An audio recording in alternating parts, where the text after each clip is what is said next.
Comenzamos Ágora de Azuero con el tema importante para la música popular nacional. Gelo, el acordeonista o el acordeón del Kanahagua, como le hemos llamado. Gelo, el acordeón del Kanahagua.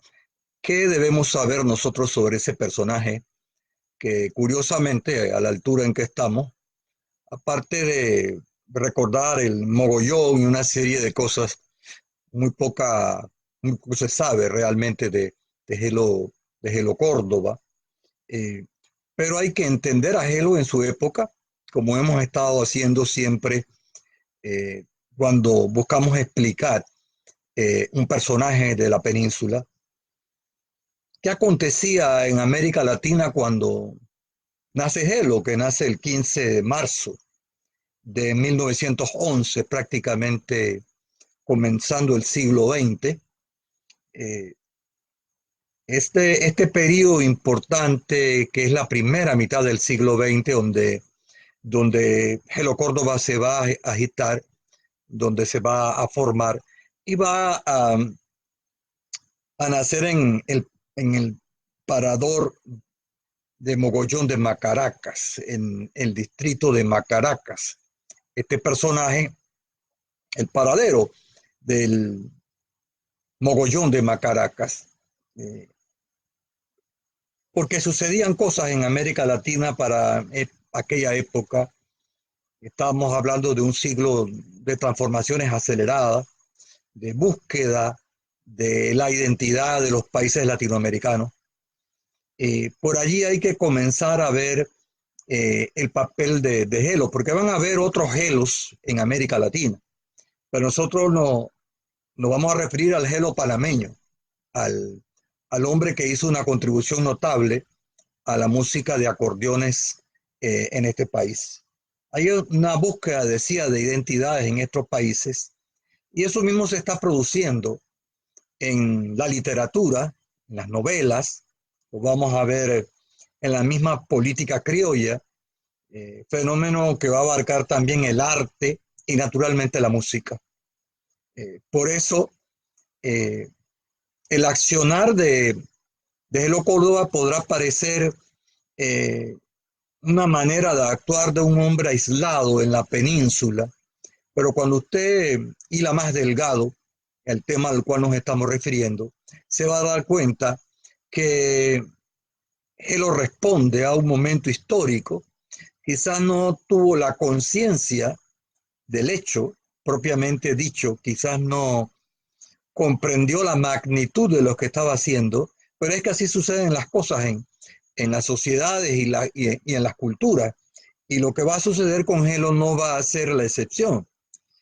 Gelo nace en las faldas del Kanahagua, en una familia de campesinos.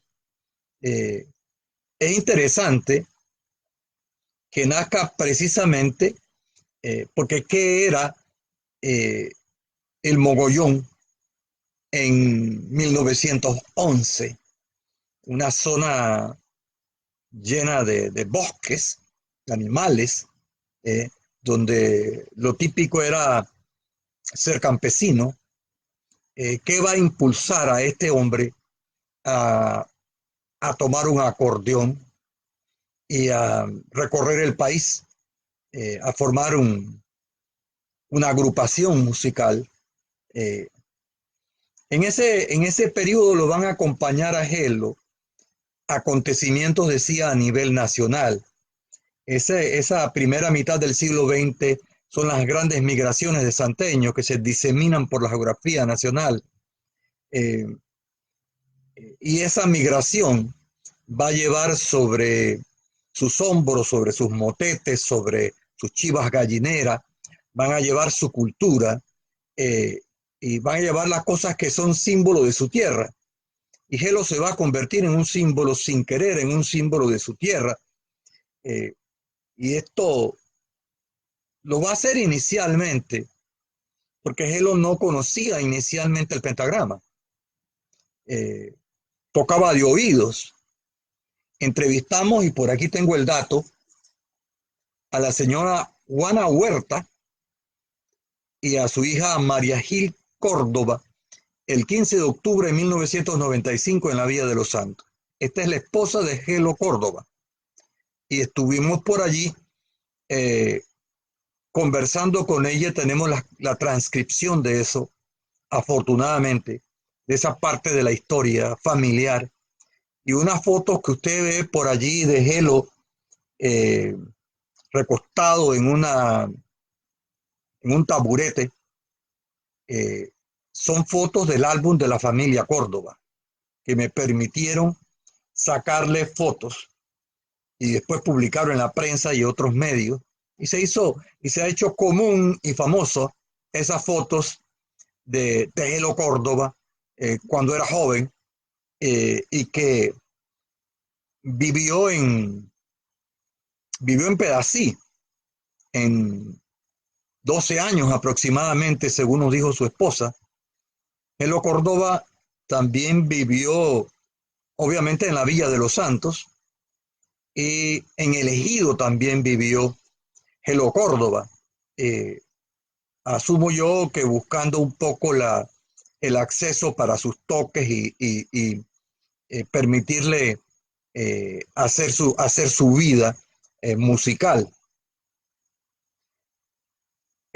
Si usted ve la grabación, y esta grabación que tengo aquí, que se las muestro inmediatamente, la publicó Disco Tamayo hace años.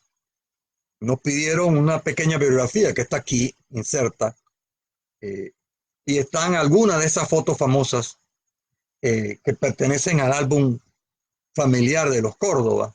Y me llama mucho la atención ese apellido, porque en la península el apellido Córdoba está ligado a música. Parece haber un componente genético allí que impulsa a los Córdobas a que les gusta la música.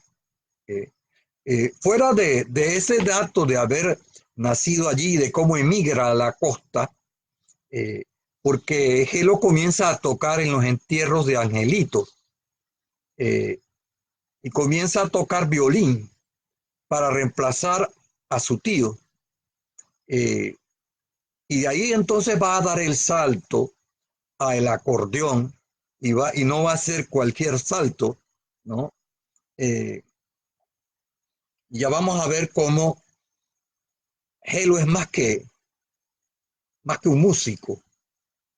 Y creo que en eso estriba su éxito. Y también el hecho de haber muerto de manera temprana. Eh, Precisamente en la época donde iban a comenzar los carnavales en la ciudad de Panamá. Y muere de manera fulminante en el Hospital Panamá de un accidente cerebrovascular, eh, derrame cerebral, diríamos de esa manera. Eh, y fallece Gelo Córdoba el 5 de febrero de 1959. Pero antes de eso hay un caminar de Gelo eh, que, que, que arranca desde la península y, y que va a estar ligado a otros músicos que Gelo va a interpretar sus canciones. Si usted escucha estas canciones de este disco, se va a dar cuenta de que no hay cantante, no hay cantalante, porque inicialmente no la había y era simplemente música que incluso la gente podía tararear y cantar, pero no había una cantalante. Después va a tener una cantalante más adelante. Por aquí tengo el nombre en la versión de su propia familia. Celia Cedeño fue la primera cantante de Gelo Córdoba, según los relatos de la propia familia. Eh, Gelo tenía 47 años cuando falleció, 10 meses y 21 días de nacido. O sea, murió joven eh, en el año 59. Es decir, el Festival de la Mejorana ya tenía 10 años de haberse creado, una década del festival. Y ya sabemos que el festival va a catapultar a los músicos de acordeones. Y Zárate va a hacer una cosa importante. Una vez fallece Gelo, va a crear eh, el concurso más famoso de acordeones de la República de Panamá, con el nombre de Gelo Córdoba. Eh, una de las tantas visiones eh, geniales, como siempre, de Zárate, con una perspectiva a largo plazo, muy a largo plazo de las cosas, lo vamos a encontrar. Eh, el hijo de Gertrudis Córdoba y Fermín Cortés. Llevó, y realmente debió llamarse Rogelio Cortés Córdoba, pero se anotaba con la madre, que era lo característico de la época, cuando los matrimonios no eran por la iglesia. Los sacerdotes se negaban a registrarlo con el apellido del papá y tenían que llevar el apellido de la madre. Por eso Rogelio Elo Córdoba va a llevar ese apellido, como mucha otra gente en la península que va a tener un apellido que procede de origen materno, una gran cantidad de personas. Eh, pero decía que hay que entenderlo en su época y él va a cosechar el trabajo musical de otra gente que se estaban desarrollando en la península simultáneamente a él, pero que él va a tomar esas canciones y la va a llevar del violín, de los compositores de música para violín, la va a llevar al acordeón. Y vamos a encontrar, yo tengo por aquí algunos datos interesantes de este grupo austral, este grupo casi en su gran mayoría del sur de la península, del área, sobre todo del área de las tablas hacia Pedací. Ese grupo eh, que va a jugar un papel importante, porque algunas, sin descuidar a los compositores de la Villa de los Santos, por ejemplo, que también los habían importante, pero el grueso del grupo era hacia el sur, como decir de Guararé hacia allá. Eh, y Gelo, les doy unos datos, he estado trabajando este, este tema. Por ejemplo, José de la Rosa perdón, playa de gente como Chico Purio Ramírez, gente como eh, el compositor del Quemado de San José Vergara, también, José de la Rosa Cedeño, de La Palma, para mencionar nada más algunos, y a un compositor también importante, pedacieño, que lo vamos a mencionar más adelante, porque Gelo Córdoba va a ir superándose eh, y va a estudiar música eh, y lo va a estudiar en Chitré concretamente. Eh, un poco de teoría musical, aprendió el pentagrama y otra serie de, de formaciones que se supo dar él un poco autodidactamente inicialmente para pasar del violín al acordeón. Estamos hablando de la década del 30. Estamos hablando que él podría tener veintitantos años cuando en Chitré estudia algo de música que le va a permitir leer el pentagrama. Y esto va a ser muy importante. Y en la formación de su conjunto Pluma Negra, eh, me decían, la versión de la familia es que el conjunto Pluma Negra obedecía a que En el grupo casi todos eran de influencia, eran gente morena, incluyendo al propio Gelo, porque Gelo era una especie de mulato, ¿no? De una influencia del negro colonial mezclado con español e indígena, el tipo clásico de la península, que lo vamos a tener cuando usted ve las fotos de Gelo Córdoba, con eh, las fotos esas donde él aparece con su cutarra, un típico campesino como Chico Purio Ramírez, gente que va a combinar actividades musicales con otras formas de vida hasta que logra eh, mejorar un poco su economía. Uh, Gelo tiene el gran mérito de haber sacado el acordeón del ostracismo. En la década del 30, la década del 40 y comenzando el 50, la música de acordeones no era bien vista. Alguien que se respetara en la península no bailaba música de acordeones.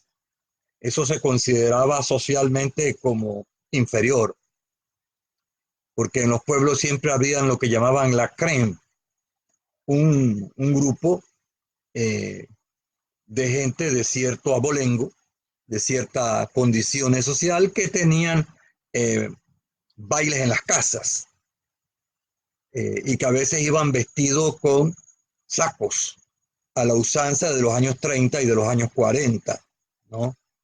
El campesino, el campesino era otra cosa, y la música campesina eh, era una especie de estigma eh, que lo inicia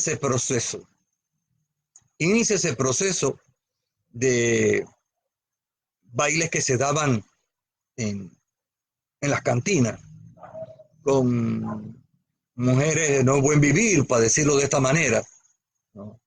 Todavía en la década de la Segunda Guerra Mundial, en la Candelaria, habían unos bailes con los norteamericanos que eran de acordeones, pero que tampoco eran bien vistos, ¿no?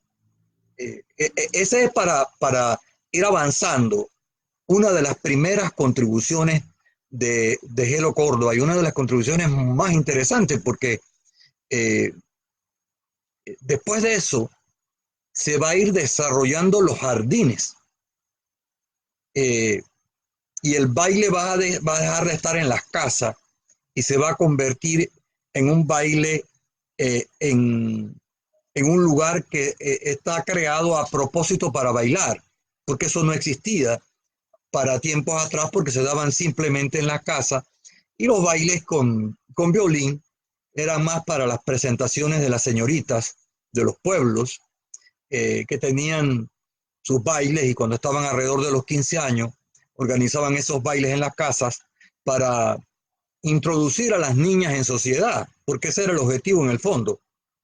Eh, Eso va a cambiar en la medida en que avanza la década del 40. Y ahí va a estar Gelo en esa década del 40 y esa década del 50. Vamos a saludar a la gente que nos sigue siempre. Eh, si lo tenemos por aquí, eh, la gente que está atenta a Ágora de Azuero y está justamente que le interesa estos tópicos, esto como Maricel Paniagua, la amiga y profesora y enfermera, dice muy interesante el tema del Espino, que nos sigue allá en Guararé, a Carmen Barahona de Jordán, dice que muy bueno el programa, Guillermo Garrido, desde Cerro Viento, muchas gracias, César Aisprúa, dice gracias por refrescar esas huellas, al amigo Carlos Cambra Palomino, José R. Castillero, Amado Franco, el alcalde de Guararé, César Juárez, y otros que vamos a ir mencionando. Gelo Córdoba, el acordeón de Canajagua, va a bajar ese hombre del Canajagua para transformar los estilos de diversión de la gente. Eso es otra de las cosas que hay detrás eh, de esto, de este aporte, de este personaje que estamos mencionando. Pero yo decía que él forma parte de un grupo impresionante. Le voy a dar los datos. Por ejemplo, Artemio de Jesús Córdoba López nace en 1896. Francisco Chicopuro Ramírez en 1902. Y hay un año equivocado precisamente. Tengo el acta de nacimiento de algunos de estos personajes que se han dado datos bien intencionados, pero errados sobre los años de nacimiento. Escolástico Polaco Cortés, mire usted, también 1904. Abraham Vergara Cedeño, 1905. Químaco Batista, 1907. Paris Vázquez, 1909. Ulpiano Sombra Herrera también. Tobías Plisset. Ulpiano Sombra Herrera del área de Pedací. Por ahí tengo una foto donde él aparece con Chico Puro Ramírez en una playa tocando la guitarra con Dorindo Cárdenas. Está José de la Rosa Cedeña y es una época interesante la que va a venir junto con Gelo y después de Gelo y gracias a Gelo, porque estamos hablando que Catalina del Carmen Carrasco Aguilar, Catita de Panamá, nace en 1919, Eneida Cedeño en 1923, Clodomiro Juárez, este señor que animaba los bailes, Compachelo, original de La Jamina, y en 1899 nace en Guararé Manuel Fernando de las Mercedes Zárate, padre del folclore nacional y creador del Festival Nacional de la Mejorana. Entonces estamos hablando de una playa de gente que crean esa música que no ha sido superada por nadie. Y no obstante, mire usted que ha pasado mucho tiempo. Y hasta en la letra hemos retrocedido, pero eso podríamos comentarlo más adelante.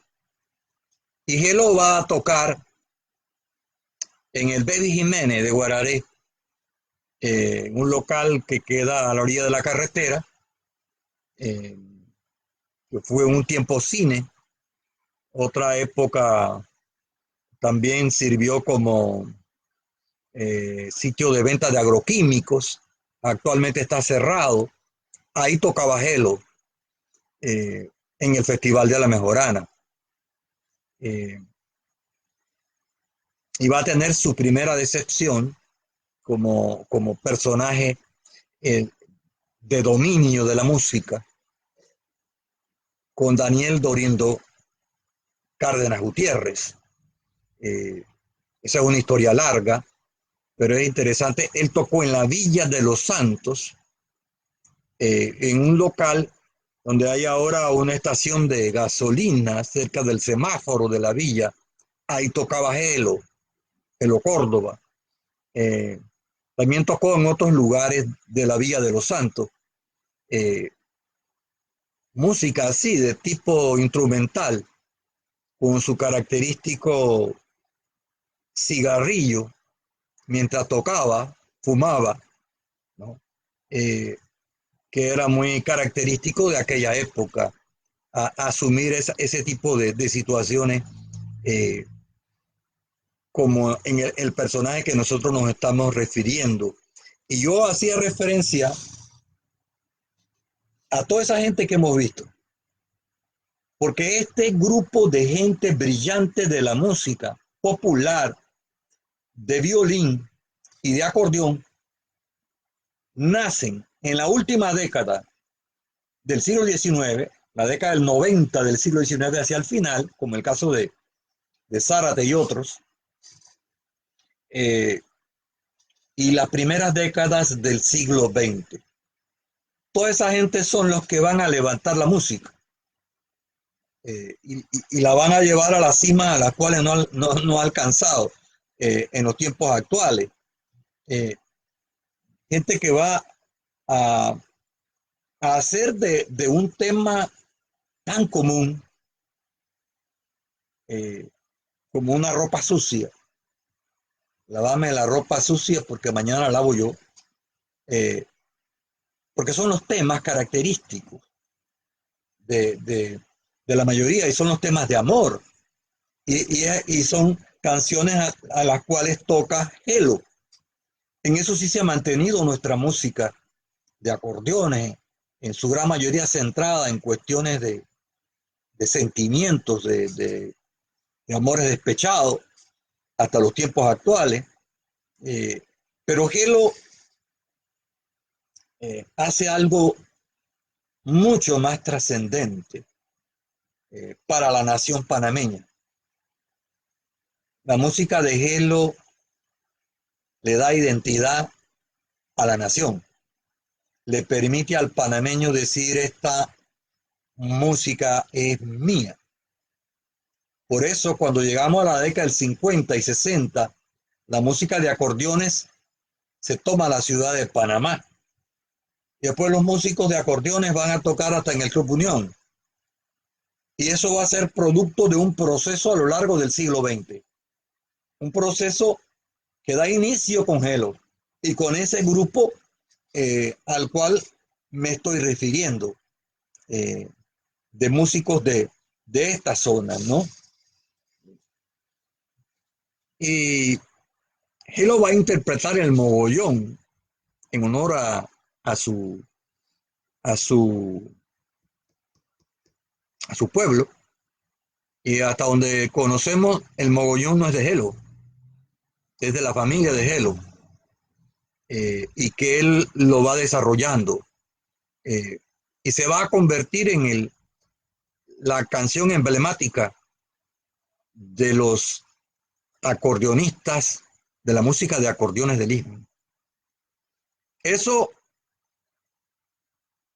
como un proyecto no premeditado de un campesino que baja de las faldas del Canajagua, metido allá en la sierra, porque en aquella época sí era sierra, ahora no, ya tenemos más lomas pelonas, deforestadas, pero en aquella época él lo busca horizontes y le gusta la música y prueba el acordeón eh, y va entrando a eso.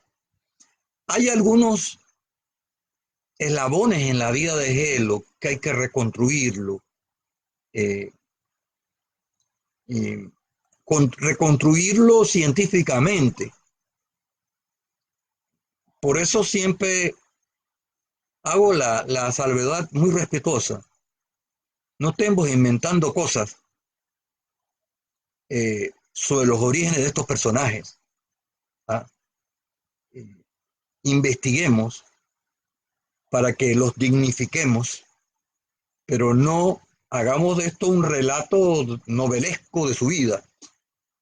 Eh, Científicamente hay mucho que aprender todavía, hay mucho que conocer sobre Gelo. Y yo vengo trabajando a Gelo hace buen tiempo, ¿no? Pero como siempre pasa en el país, eh, aquí nunca hubo una tradición de guardar cosas en las bibliotecas. Eso nada más lo hizo Porra a los años 20 y después allí pare de contar, ¿no? Y eso nos impide reconstruir muchas cosas de Gelo Córdoba. Eh, yo he escuchado cada cosa, ¿no?, que se han dicho sobre este y otros personajes. Eh, Creo que el país reclama la seriedad en la investigación en el caso por ejemplo, el caso de Chico Purio Ramírez y los sentimientos del alma, ¿ah? Que se le atribuye a él, pues eso no es así. ¿Ah? La letra no es de Chico, la letra es de Leonidas Cajar, que es un pedacieño, que a propósito hay que investigarlo también, que llegó a ser un músico destacado. Eh, Chico Purio no podía escribir una letra de ese no porque no tuviera capacidad, sino porque le faltaba formación. Eh, y muchos de ellos tenían una formación básica e hicieron cosas extraordinarias, siendo prácticamente unos personajes con una formación tan elemental desde el punto de vista de la instrucción. Eh, Porque llevaban la música en el corazón. Uno escucha esas interpretaciones de Gelo, de, que no son de él, pero que él las hizo famoso. Por ejemplo, eh, Carretera al Canajagua, La Viudita Templá, Todo en la Vida Pasa, y cosas por el estilo. Y a veces escuchamos decir, voy a interpretar de Gelo Córdoba tal cosa. No es Gelo Córdoba. Hay que averiguar quiénes son los verdaderos autores, que Gelo Córdoba, digámoslo, grabó algunas de ellas, las hizo famosas, esa es otra cosa. Eh, pero sentimos que es importante dejar este tipo de información.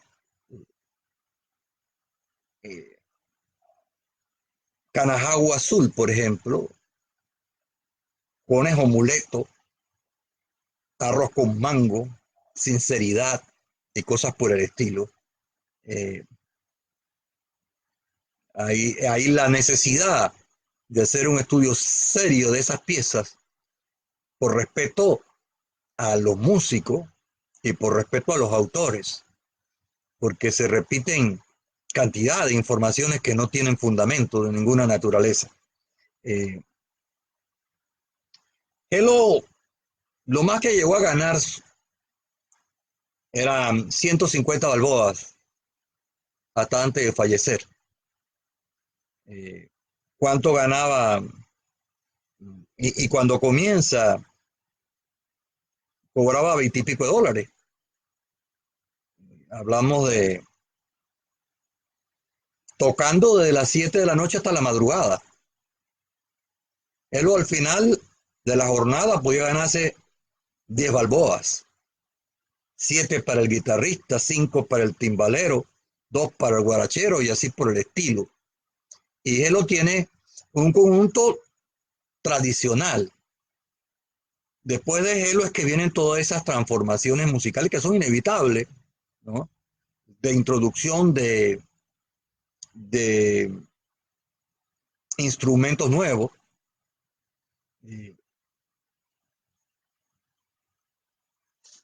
¿Cuánto pagaba un bailador? 40 centavos, bailando toda la noche, menos de un peso, pero 40 centavos eran 40 centavos en los años 40, ¿verdad? Eh, Luego es que eso se va a disparar. Hello también inicia algo interesante. Con Hello comienza crece la comercialización de la música. Después eso se va a desbocar, ¿ah? Al punto que un músico de cierto mérito hoy día no toca 4 piezas en la noche y gana 2.000 y tanto, 3.000, 4.000, 5.000, ¿ah?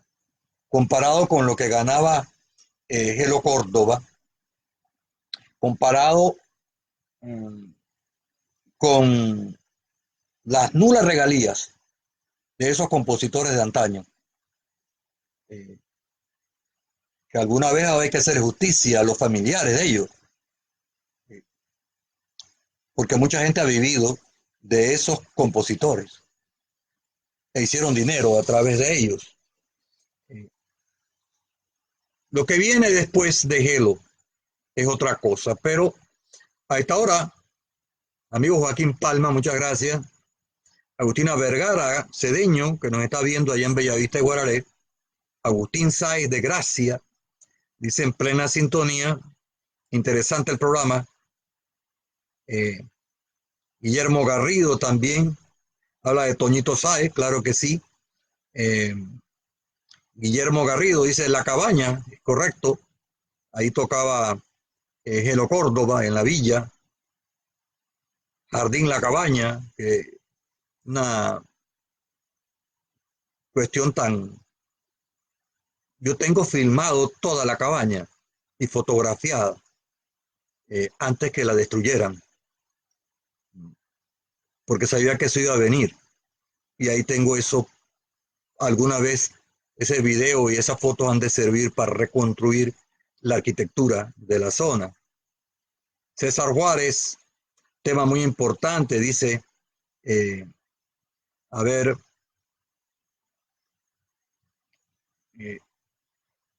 bien, vamos a continuar nosotros porque tenemos algunos otros temas que nos resultan importantes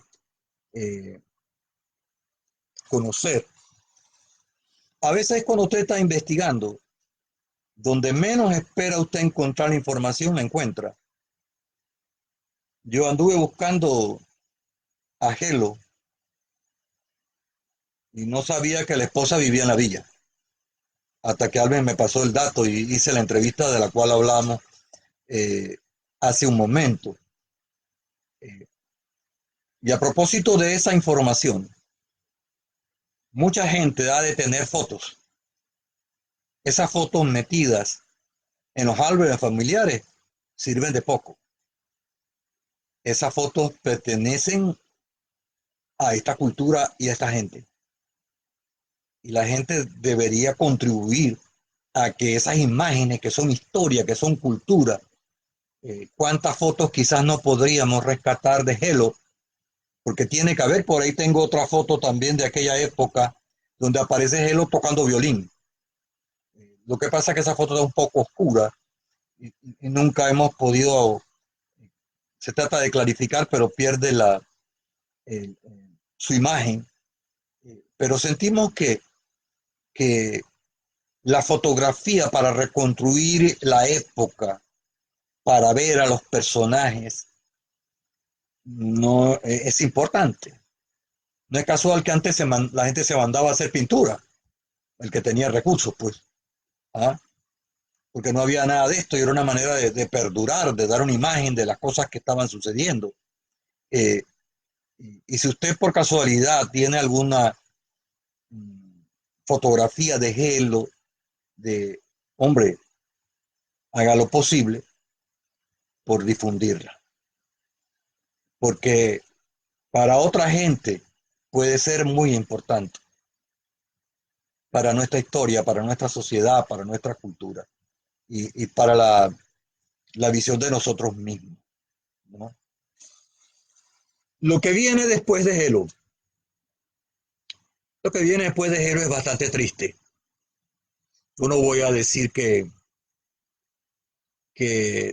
tiene que ser igual, porque no lo va a ser, ni lo ha sido. Pero lo que vino después de Gelo y después de Dorindo, que es el otro personaje que, que va a reemplazar a Gelo, porque a Dorindo, precisamente la muerte de Gelo le abrió el espacio a Dorindo Cárdenas, que ya era un personaje, ¿ah? Igual que el fallecimiento de otros músicos posteriores le abren las puertas a otros que están en un segundo plano. Eh, Eso hay que entenderlo. Eh, lo que pasa es que ya después de los 50, la comercialización se adueña de la península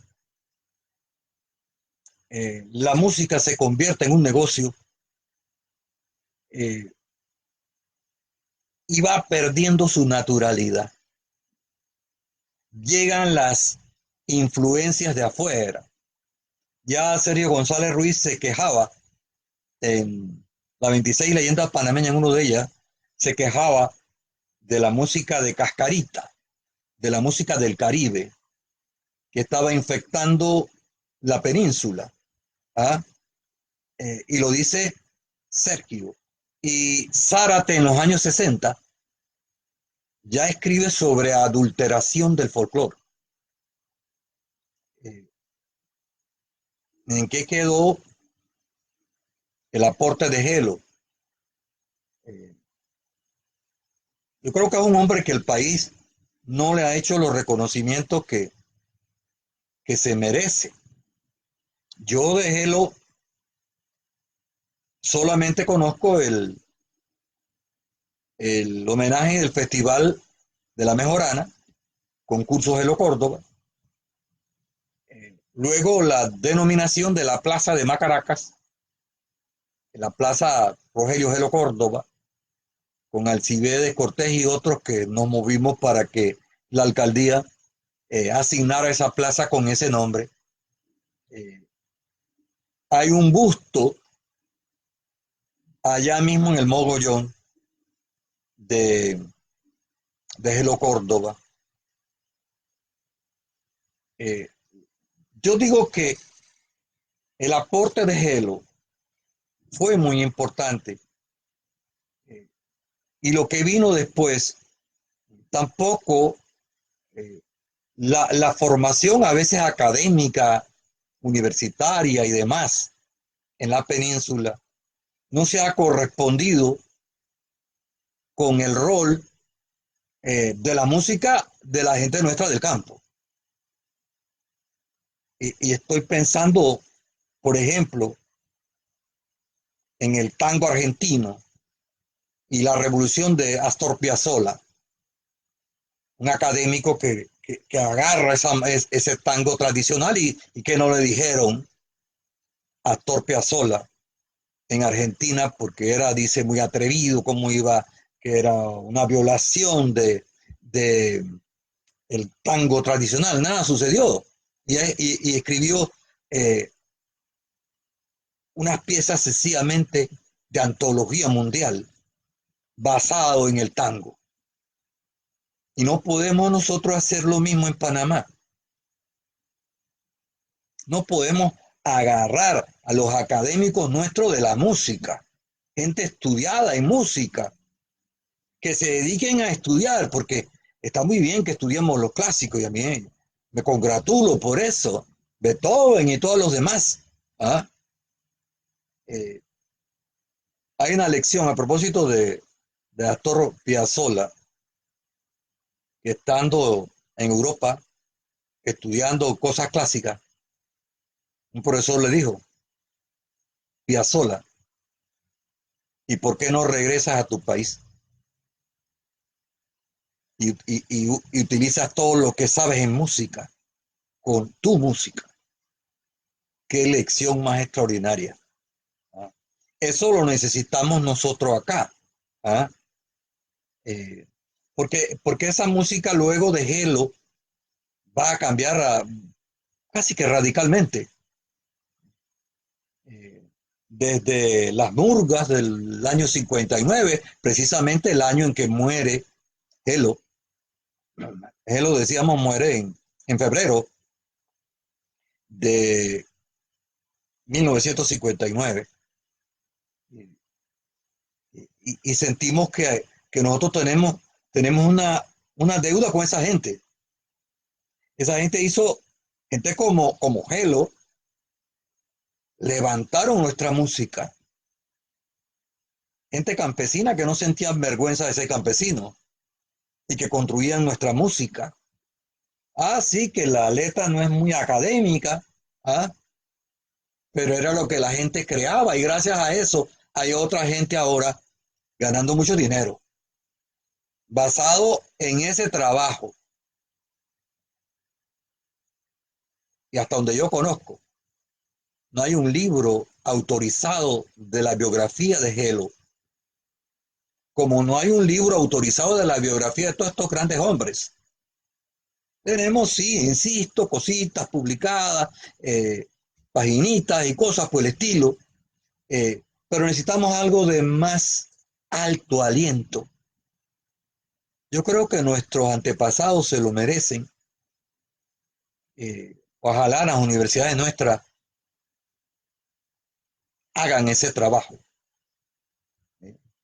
financien ese tipo de situaciones. ¿Ah? Pero a veces en la universidad la gente está en el intramuros, ahí en la universidad, divagando sobre la sociedad del año 7824, ¿ah? Eh, y sin embargo, la sociedad, la cultura que está afuera, en el extramuro, está pidiendo otra cosa. Está pidiendo que valoricemos a, a Gelo Córdoba, el hombre del acordeón del Canajagua, porque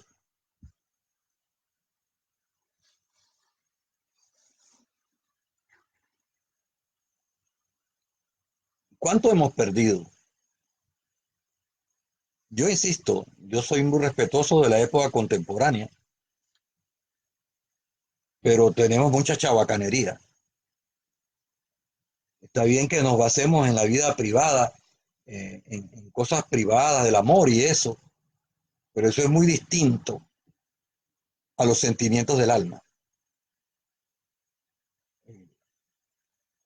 Dos piezas emblemáticas. Mogollón de Canajagua, interpretado por Gelo Córdoba, y los sentimientos del alma, o 15º Festival en Guararé. Eh, ¿Saben qué siempre me llama la atención? Gente con menos formación que nosotros podía escribir mejores cosas. Quizás porque en aquella época la soledad del campo, porque la producción es hija del silencio. No se puede producir eh, con escándalos musicales. Eso no camina. Eh, la inteligencia se casa con eso. Y cuando hay mucho ruido y no música, se embota el cerebro. Y es uno de los problemas que tenemos nosotros en esta época contemporánea. Entonces hay que enseñarle a nuestros muchachos quién fue este hombre del Canajagua, eh, quién fue este campesino y cómo su vida ha impregnado la identidad del panameño. Cómo esa cumbia que surge por allá, que va tomando ribete, eh, va adquiriendo los danzones cumbia tan hermosos, ¿ah? eh, son importantes para nosotros. Vamos a ver aquí, Agustín Sáiz de Gracia dice, en plena sintonía, eh, también Gloribel González escribe, como siempre, los pioneros en diversas actividades, los que pasaron trabajo ganaban poco. Hay que ver cómo se le rinde homenaje a esta gente y cómo se le da a esa familia. Porque no me vengan a mí con el cuento de la ley que de tal año para atrás, eso no va, no. Eso me parece una cosa miserable y eso no puede continuar. Y cada vez que alguien toque algo de Gelo, hay derechos. Y esos derechos tienen que ser pagados. Mariela Saavedra Moreno dice al amigo Agustín Sáez de Gracia que hace unos meses visité el busto de Gelo Córdoba en Mogollón. Qué bien. Nos sigue Foto 2000 también. Nereida Moreno Sáez. Gloribel González dice, las composiciones de antes tenían mucha letra, contenido y sentimiento. Hoy día las letras todo es doble sentido. La música nuestra todo se ha vuelto sexo. Es como los humoristas. Si no dicen algo con sexo nadie se ríe. Y no logran que la gente se ría. Margarita Solís, Olga Espinosa, entre otras personas. Tenemos también César Juárez, no sé, de La Palma de las Tablas. Juan Bosco Serrano, Agustín Sáenz de Gracia, que ya lo mencionamos, entre otras personas. Amigos, esta es Agenda Ágora de Azuero. Agenda Cultural es mi programa en Radio Mensa B, los domingos de 11:55 a 12:55, una hora con la cultura panameña. Si usted quiere conocer más sobre Gelo, le invito a que nos visite en sociologiadazuero.net, coloque Gelo Córdoba y va a encontrar artículos sobre Gelo Córdoba. Le recomiendo el que escribimos cuando se hizo un homenaje, el Festival de la Mejorana, hace años atrás. Ese artículo bastante completo de Gelo está allí y nos parece importante. Carlos Patterson, le agradecemos que esté siguiéndonos a esta hora, entre otras personas que están pendientes, ¿verdad? Por aquí tengo algo que escribí sobre Gelo y no resisto la tentación. Dice, Gelo Córdoba es algo más que un acordeonista. Reúne en sí al hombre montaraz que bajó de la sierra al poblado. Desafío de la cutarra orejana contra la embrionaria clase pueblerina asentada en la plaza colonial. El acordeón de él es nacionalista, contrahegemónico, provocador de rupturas musicales que son el reflejo de las transformaciones de la estructura social de Azuero. Lo que ha pasado después con su acordeón, vale decir, su comercialización, es producto de la dinámica social y en modo alguno imputable a él. Se iba a producir porque vivimos una sociedad capitalista y era inevitable que se utilizase la música de acordeones, se transformase la misma y se convirtiese en una empresa rentable. Eso no es malo en sí. Lo que sí no es bueno es el exceso de bailes, el exceso de fiestas en la península. Eso es un abuso desde todo punto de vista y está haciendo demasiado daño a la juventud de la península. José H. López Cano nos sigue a esta hora. Este es Ágora de Azuero, el tema de hoy, Gelo, el acordeón del Canajagua. Vamos a seguir hablando sobre este y otros tópicos, sobre este personaje tan lleno de historia y relativamente olvidado, el hombre del mogollón, el hombre que también tocaba con conejo muleto, entre otras cosas. Gracias amigos por estar con nosotros. Nos estamos viendo en la próxima edición. Recuerde que va a poder verla en diferido, en YouTube, directamente también en Facebook y en Twitter también puede seguirlo.